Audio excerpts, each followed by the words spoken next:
నాకు అనిపించేది ఆ మధ్య ఎప్పుడంటే పవన్ కళ్యాణ్ గారు వరుసగా ఆయన నాకు తెలిసి రజనీకాంత్ తర్వాత తెలుగులో అంత ఫాలోయింగ్ ఉన్న తెలుగులో ఉన్న వ్యక్తి ఆ మధ్య అన్ని పిచ్చి పిచ్చి సినిమాలు చేసేవాళ్ళు.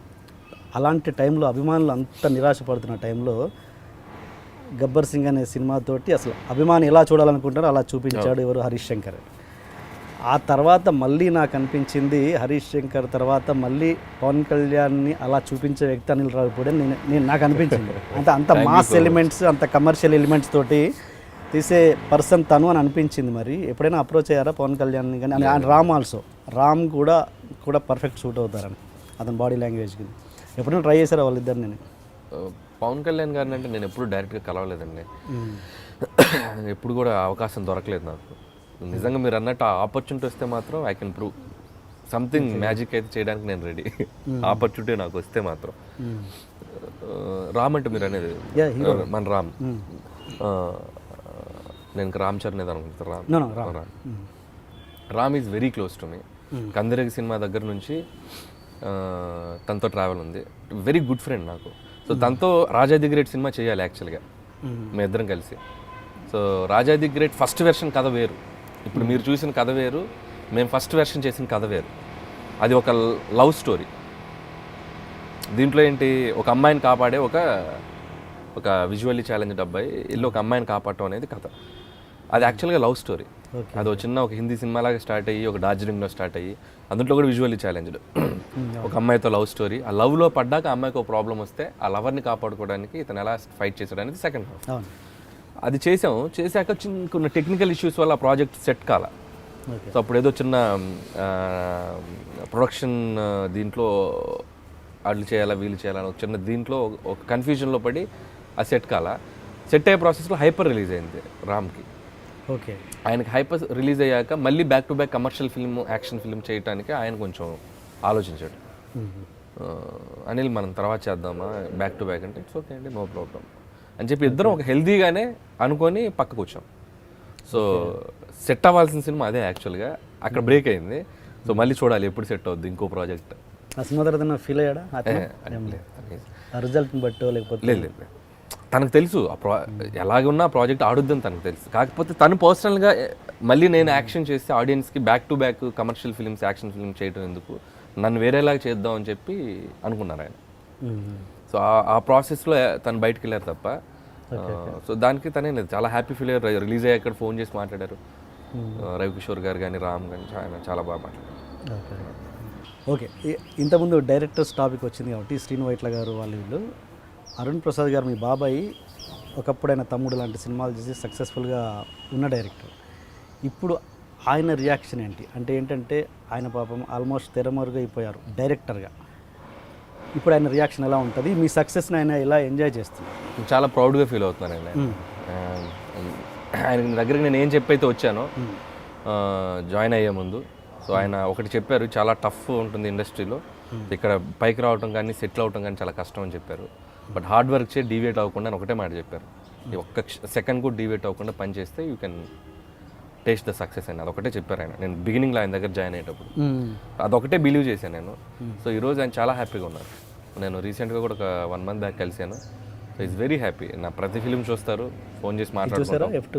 F2 ఇంకా నేను మాట్లాడలేదు, చూసుంటారు, ఇంకా చేయాలి, ఓకే చేసి మాట్లాడాలి, చూసుంటారు నాకు తెలిసి. Very happy. Okay okay. బాబాయ్ అంటే మా అమ్మ వాళ్ళ మేనత్త కొడుకు, అంటే మా అమ్మ ఫాదర్ సిస్టర్ కొడుకు. ఓకే, సో అలా. Okay okay.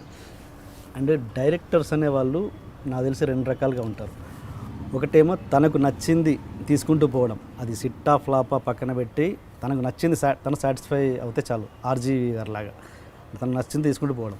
ఇంకొకరు తనకు నచ్చకపోయినా తన కంటెంట్ ఇదైపోయినా కమర్షియల్ ఎలిమెంట్స్ జోడి చేస్తూ ప్రొడ్యూసర్ని సేఫ్టీగా ఉంచుతూ తనకు కొంచెం నచ్చకపోయినా గెట్ ఆన్ అవుతూ ఉండడం.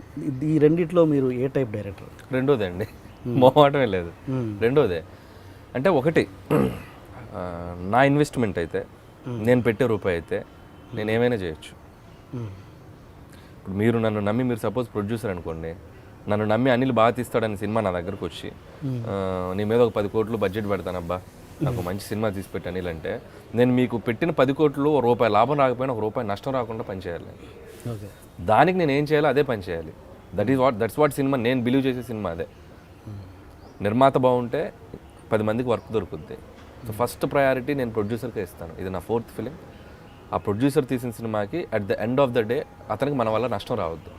మన డిస్ట్రిబ్యూటర్స్కి మన వల్ల అరే ఏం సినిమా తీసాడు అబ్బాయి వీడి వల్ల మనకి ఎంత నష్టం వచ్చిందని వాళ్ళు ఫీల్ అవుద్ది. సో దానికి మనం ఎన్ని మ్యాజిక్లైనా స్క్రిప్ట్లో చేయండి. మేబీ కొంతమందికి మనం చేసేది నచ్చకపోవచ్చు, మేబీ కొంతమందిని మనం సాటిస్ఫై చేయలేకపోవచ్చు. What ever it is, at the end of the day ఏం మాట్లాడుతుంది, మన సినిమా రెవెన్యూ ఏంటి, మన సినిమా కొన్న వాళ్ళకి నష్టం వచ్చిందా లాభం వచ్చిందా అదే కౌంట్ చేస్తారు. అనిల్ బాగా ఆలోచించాడు లేకపోతే అనిల్ ఇది చేశాడు అది సెకండరీ. దీన్ని బట్టే కదా మనం సక్సెస్ డిఫైన్ చేస్తాం. నేను పెట్టిన డబ్బుకి రూపాయి ఇస్తే హిట్, పెట్టిన డబ్బులు రాకపోతే ఫ్లాప్. సో నేను రెండోదే నమ్ముతాను, ఆ రెండోదే చేస్తాను. Okay okay. ఇది ఇప్పుడు నడుస్తున్నప్పుడు అది okay, but the end of the day మన ఏమంటారు ఏం జీవితం అంటారు అది శేష జీవితంలో ఉన్నప్పుడు మనం చెప్పుకోవడానికి ఏం సినిమాలు తీసాంరా అని కూర్చున్నప్పుడు దానికి కొన్ని ఒక దంగల్, ఒక ప్యాడ్ మ్యాన్ లాంటి సినిమాలు ఉండాలి కదా మనకు కూడా. అలాంటివి చేయడానికి ఏం చేస్తుంటారు? నేను చేస్తాను ఇప్పుడు అది డెఫినెట్గా. నేను ఆల్రెడీ నేను ఆ ప్లాన్లో కూడా ఉన్నాను. బట్ మీరు అన్నట్టు దంగల్ కూడా it's a commercial film. Yes కమర్షియలే, but way of treatment, way of acting, way of screenplay అనేది కొంచెం న్యాచురల్గా ఉంటుంది, రియలిస్టిక్గా ఉంటుంది. సో ఆ జోనర్లో కూడా నేను సినిమా చేద్దాం అనుకుంటున్నాను. చేసినా కూడా నా కైండ్ ఆఫ్ లిటిల్ ఫన్ ఉంటుంది.